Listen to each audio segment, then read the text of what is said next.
Bueno, vamos ahora a analizar la actualidad económica y política con nuestro compañero Carlos Pañi. ¿Cómo va? Muy bien, Dolores, ¿cómo Buenas estás? noches. Muy buenas noches. Bueno, una noticia incómoda para el gobierno en el día de ayer que tiene que ver con el anuncio de la inflación del mes de febrero de 2,4%. ¿Y? Bueno, es una noticia incómoda, como dijiste, ¿por qué? Primero porque el gobierno hizo de la lucha contra la inflación y de la derrota contra la inflación el centro de su oferta política. Exacto. Hay que acordarse que Macri el año pasado dijo, o a fines del 2015 creo, la inflación me la dejan a mí. Digamos, podría haber tomado otro camino, podría haber tomado el camino que tomó Cardoso en Brasil después de la devaluación del 99, que era derrotar a la inflación es una saga colectiva de los brasileños. ¿No? Él dijo, la inflación, papá. Un dirigente político que dice eso es porque está seguro de que la va a derrotar. O que tiene el plan exacto para así hacerlo. Se demora. En el medio de una gran discusión, con un cambio importante de política en la política monetaria, lo que pasó a fines del año pasado, en diciembre, con la modificación de la meta de inflación. Y ahora tenemos un problema, que es que la meta de inflación que se puso para este año es una meta que ya empieza a ser sospechosa de no poder ser cumplida, 15%. Hay quienes dicen, ya que modificaste las metas, que renunciaste a las que tenías, que decidiste decir, me equivoqué, recalculando, ¿por qué no pusiste una meta más aceptable, más verosímil? Bueno, 15 nadie cree que vaya a ser. Ahora, dicho todo esto, que es el problema general, es cierto que esta inflación que se conoció por la medición que se produjo ayer, está muy influida por el aumento en las tarifas, Sí. por el aumento en los combustibles. Digamos, hay expertos en energía que dicen el aumento de los combustibles menos, pero digamos, hay precios regulados que se han ido ajustando y que pegan en este índice, como van a seguir pegando. Claro. ¿Por qué? Porque va a haber en abril un aumento del gas, hubo uno de la electricidad. El transporte es muy importante, el del transporte es un aumento que se multiplica mucho a otros precios. Sí. Bueno, eso explica en parte este índice alto. ¿Qué cree el gobierno? ¿A qué apuesta el gobierno? No te lo tomes en broma. Al segundo semestre. Pero si tenemos un primer semestre... Ya tuvimos un segundo semestre de gloria que no sé. Ahora vamos a un segundo semestre donde no va a haber tantos aumentos de precios regulados como en este. Con lo cual, la expectativa oficial es que haya un promedio, incorporando este 2,4, promedio 1,5 para todo el año. Que superaría más del 20 entonces. No necesariamente, porque si vas calculando el acumulado, sería una inflación de punta a punta que ellos calculan en 17, 18, no sería 15, tampoco sería 20 que calcula el mercado. Ahora, ¿por qué esto es importante? Obviamente porque la inflación es una enfermedad que hay que derrotar, porque el gobierno ha hecho una apuesta política a derrotar la inflación. Hay una dificultad central para este programa gradualista y es que quiere combatir la inflación sin renunciar al crecimiento. La opinión ortodoxa y la opinión del mercado, digamos, si te pudieras meter en la cabeza de un banquero de inversión que te está apretando plata y quiere que la economía argentina se normalice rápido, lo hipnotizás y ese tipo va a decir algo que es políticamente incorrecto decir, pero diría, bancate una recesión, bancate una caída en el nivel de actividad, bancate que haya menos empleo, así se derrota la inflación en serio. El gobierno no quiere ni puede llevar adelante esa política y por eso es un programa gradualista que va sobre un sendero muy finito. Por un lado tiene la barrera de que no puede subir la inflación, por otro lado tiene una barrera que es no queremos renunciar al crecimiento.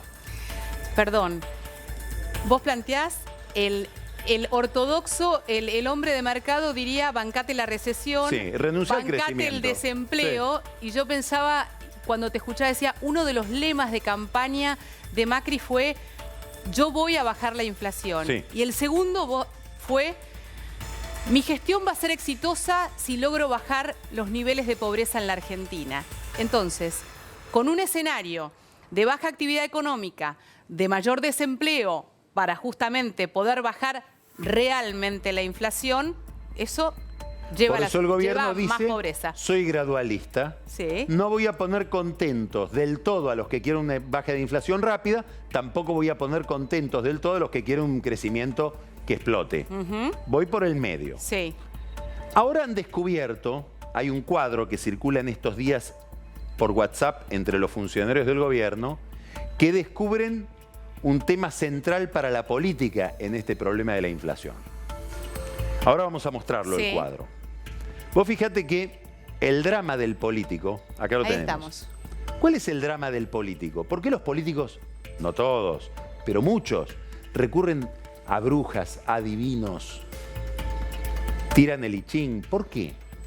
Porque el humor social, el afecto y la irritación de la sociedad, del pueblo, es misterioso. Va y viene por razones misteriosísimas, insondables, muchas veces aleatorias. ¿Por qué la gente te aprecia y te deja de apreciar? ¿Por qué cayó Macri 10 puntos en las encuestas? Bueno, parecen haber encontrado en el gobierno la piedra filosofal.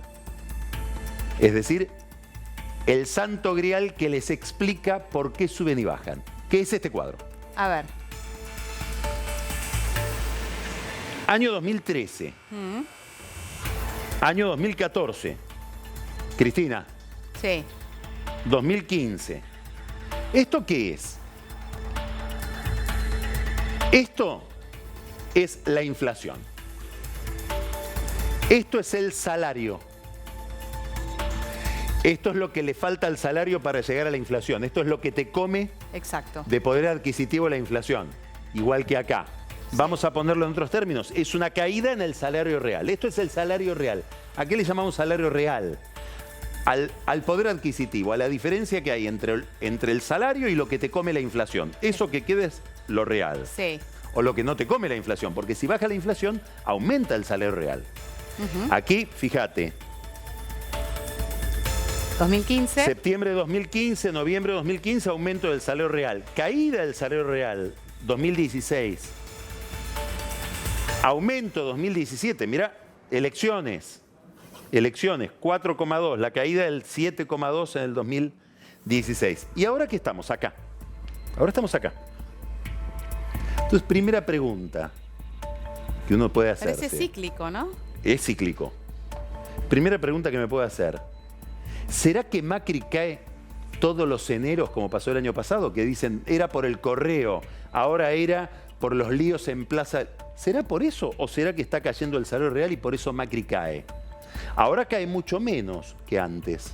Acá se recupera y gana las elecciones. Mira cómo gana las elecciones acá. Entonces, pareciera haber una correlación entre aumento y caída del salario real y comportamiento del humor social respecto de la política. Y al final de todo, votos. O sea que parece que la capacidad de ganar o perder elecciones está ligada a la capacidad de sostener el salario real o de perderlo. O sostener políticas incómodas, ¿no? Este humor social va a repercutir directamente en la posibilidad de acción de un Macri. Bueno, ahora, quiere decir que si esto es verdad, sí. ¿Qué es lo que hace que se deteriore o aumente el salario real? El nivel de la inflación. Claro. Acá la caída es muy fuerte porque mirá lo que es la inflación. El pico. Son picos hacia arriba, picos hacia abajo. Claro. Quiere decir que derrotar la inflación, ahora lo miro electoralmente, si esto es verdad, si es verdad, como creen ellos, esto es un cuadro hecho dentro del gobierno. El que está fascinado con este cuadro es Gustavo Lopetegui, uno de los dos vicejefes de gabinete. Sí. Si esto es verdad, quiere decir que la lucha contra la inflación es vital. También quiere decir, si yo vuelvo al banquero de inversión, voy a New York, me presento en JP Morgan con este cuadro. No me gusta. Porque si esto es así, estos tipos son aliados de los sindicatos. No van a producir deliberadamente una baja del salario real. ¿Por qué? Porque van a querer preservar el consumo. ¿Por qué quieren preservar el consumo? Porque el consumo es el 70% del crecimiento. Claro. ¿Y por qué necesitan crecimiento? Que esta es la lógica del gradualismo y de la política económica. Porque vos fíjate que cuando te prometen baja de impuestos, baja del déficit, baja del endeudamiento, no es en términos absolutos, es, no, vamos a bajar el déficit porque contra un producto más grande vas a ver que va a ser más chico la proporción.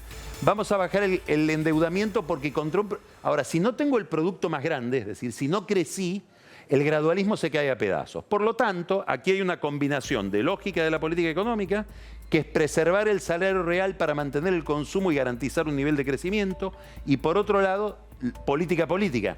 Pareciera que a Macri le va bien o mal según cuál es el salario real de la gente del bolsillo. Esto es lo que hace que hoy las paritarias... Entonces, vamos a este dilema. Quiero mantener el crecimiento, pero también quiero mantener la inflación controlada, porque si controlo la inflación tengo el salario real mayor. Por lo tanto, lo que están intentando... Y esto, Dolores, me parece que no tenemos noción, la sociedad argentina, de lo que significa como objetivo. Pactar salarios con arreglo a la expectativa de inflación futura y no pasada. Esto es una revolución conceptual en la Argentina. Totalmente. Esto es lo que logró España en los pactos de la Moncloa. Por eso Triaca ahora fue a España, fue a Holanda. Exacto. En esos países hicieron esto. Es decir, vamos a no recuperar la inflación pasada, sino a pensar cuánto es la... Bueno, comercio, me refiero a comercio, ¿por qué? Al Sindicato de Empleados de Comercio. ¿Por qué es importante? Por el volumen, es mucha gente. Sí. Pactó una inflación del 15%, un aumento salarial del 15% con una revisión. Pero no con una recuperación, que eso también fue clarísimo, 15% ¿no? para adelante. Y una revisión. ¿Para cuándo pusieron la revisión? Enero del 2019. ¿Te das cuenta que enero es el problema? ¿Por qué se produce esta caída del salario? ¿Por qué se produce en enero? Porque estás con el salario viejo todavía no revisado de la paritaria de marzo. Ya se la comió la inflación. Efectivamente. Lo que quieren ahora, entrando al año electoral, es que vos en enero no sientas esa caída. Y que después en marzo se abre de nuevo la paritaria y te vuelven a recomponer el salario. Con lo cual el año que viene quieren que el salario real, el año que viene que se juegan las presidenciales, esté por encima de la línea todo el año. O sea que en el año electoral... no se puede dar esto. Este cuadro es vital. Central. Ellos están pensando la política y la economía cruzadas en este cuadro. Bueno, hablando de economía y hablando de política, importante un tema que nos traes que tiene que ver con la licitación de medicamentos. Bueno, también tiene que ver con el tema precios. Sí. Todo va para el mismo lado. Digamos, ¿el gobierno qué quiere? Impulsar el crecimiento. El crecimiento se impulsa o por consumo, como estamos diciendo, o por inversión. Además, si aumento mucho el consumo, tengo que acompañarlo con inversión, si no me da inflación. Inversión pública no puede haber más porque ya el Estado no puede poner más plata por el nivel de gasto público. Tiene que ser inversión privada. Para que haya inversión privada tengo que bajar los costos. Claro. Los costos argentinos son altísimos. Y un costo importante de la Argentina, importantísimo, es el costo fiscal y el costo del Estado. Y gran parte de ese costo se lo lleva el sistema de salud, que se lleva varios puntos del PBI de gasto. Y dentro del sistema de salud hay un rubro que supongamos que la salud fuera, no tengo claro los números, pero supongamos que fueran 9 puntos del producto, el sistema de salud, 4 puntos se lo llevan los medicamentos. Entonces ha habido otra cosa muy novedosa. Estamos hablando de un problema estructural de la Argentina de mucho tiempo. Sí. Normalmente se cartelizaba la oferta. Nos poníamos de acuerdo los laboratorios e íbamos con un precio combinado. El Estado bobo pagaba. Ahora lo que han decidido es cartelizar la demanda. ¿Qué quiere decir? Compran juntos el PAMI, la Superintendencia de Salud, el Ministerio de Salud y ahora van a sumar a IOMA y todo el sistema de salud de la provincia de Buenos Aires. Es decir, es un cliente más poderoso para negociar. Tomaron un ejemplo, que es un ejemplo chiquito porque no es un tipo de medicamentos, digamos, que no es muy difundido, no hay una gran masa de consumidores o de pacientes que consuman eso, remedios para la hemofilia. Se presentaron los laboratorios y apareció un laboratorio internacional que ofreció el 20% de lo que pagaba habitualmente el PAMI por esos medicamentos. A ver, es decir, 80% de quita. Repetimos esto, un laboratorio internacional ofertó la misma medicación 80% más sí, barata. los nacionales se quedaron como diciendo, ¿qué pasó por ahí? Y ahora yo te hago la pregunta del nacional y digo, pero ¿por qué no es competitivo el laboratorio nacional? ¿Porque no es competitivo de verdad o porque está acordado? Si esa es la dimensión, no hay ninguna razón que pueda explicar la pérdida de competitividad. Ok. Ahora viene algo grande. Oncológicos. Es otra dimensión. Son medicamentos mucho más difundidos, hay mucho más pacientes oncológicos, pega mucho más en las familias, en el humor social, lo que hay que pagar por una droga oncológica. Vamos a ver cómo es la licitación. Esto, vamos a hacer un homenaje políticamente incorrecto, la que lo organizó es Cecilia Lochisano, la mujer de Jorge Triaca, que después la desentienden del tema, después de haber hecho esto, por ser la mujer, que era una persona de carrera del Ministerio de Salud, digamos, que no estaba ahí por ser Triaca, estaba ahí desde antes de los Kirchner. Sí. Bueno, esto ha sido una excelente decisión que tomó esta funcionaria, que ya no es más funcionaria. Vamos a ver ahora cómo sigue esta pulseada con los laboratorios, que implica un Macri que está dando peleas interesantes de futuro. Ya no son las peleas con Cristina, son peleas que lucen menos, más resbaladizas, con los sindicatos. Ahora con los industriales se peleó, los laboratorios. Vamos a ver cómo siguen estas peleas que son conflictos de una nueva agenda. Carlos, pero que lucen con la sociedad. La sensación que el Estado, por primera vez, empiece a analizar esto como una cuestión de Estado, también abre un nuevo escenario. Qué interesante que lo digas vos, pero el gobierno no lo sabe decir como lo acabas de decir. ¿Eh? Bueno, está bien, pero lo decimos. Claro, me parece que la Argentina... Mira, Santiago Kovadlov dice, el problema de la agenda argentina es que su gama de problemas es antiguo. Es decir, estamos discutiendo cosas que ya no se discuten en ningún lado. Estamos discutiendo cosas de hace 30 años. Una novedad, después tomás el partido que quieras en la discusión. Incluyo en esto el aborto, todo lo que se está discutiendo. Es que aparece una gama distinta de problemas que ya no es la discusión con Cristina Kirchner y el pasado. Obvio. Son discusiones más complejas porque pagan menos políticamente, porque son más difíciles de explicar y tienen menos rating. Por último, un detalle para concluir ya que sacaste el tema. El nepotismo mal entendido, bien entendido, si esto existe, ¿no? ¿Y cuál es tu análisis al respecto? Yo tengo un libro que me regaló en su momento un amigo, lo trajo de Estados Unidos, que es una defensa del nepotismo. Una defensa irónica. Sí. ¿Qué quiere decir? Y si vos tuvieras una hermana o un hijo o un cuñado que es el mejor, lo que yo tengo que garantizar, que es lo que nos falta, no es que no haya un pariente, sino que si hay un pariente, esté bien designado. Lo que tengo que garantizar es que entre por mérito y concurso. Por idoneidad. A mí no me importa si se llama Macri, Peña o González. Lo que me importa es que si hay un hermano de Marcos Peña, haya sido designado correctamente la mujer de Triaca o el hijo de Macri. A lo mejor Macri tiene la suerte de tener un hijo que es un campeón en su área. ¿Y por qué nos vamos a privar de que esté? Ahora, quiero que compita en igualdad de condiciones con otros campeones. Y eso es lo que la Argentina no puede dar y creo que es la medida o la reforma de la que se privó el gobierno cuando, corrido por los diarios, por los escándalos de nepotismo, dijeron, bueno, echamos a todos los parientes. Pará, no sé si tenés que echar a los parientes. ¿Y por qué a este pariente y no al otro? ¿Por qué se queda el ministro y se va la que hizo la reforma del negocio de los medicamentos? ¿Por qué es esa la lógica del nepotismo y no la otra? Digamos, me parece que es saludable, si querés, en términos de transparencia, moralmente, pero muy imperfecta esa política, si no tenés una forma de reclutamiento de servidores públicos mucho más racional, transparente y meritocrática. Muy bien. Gracias, Carlos. Un placer. Gracias a vos.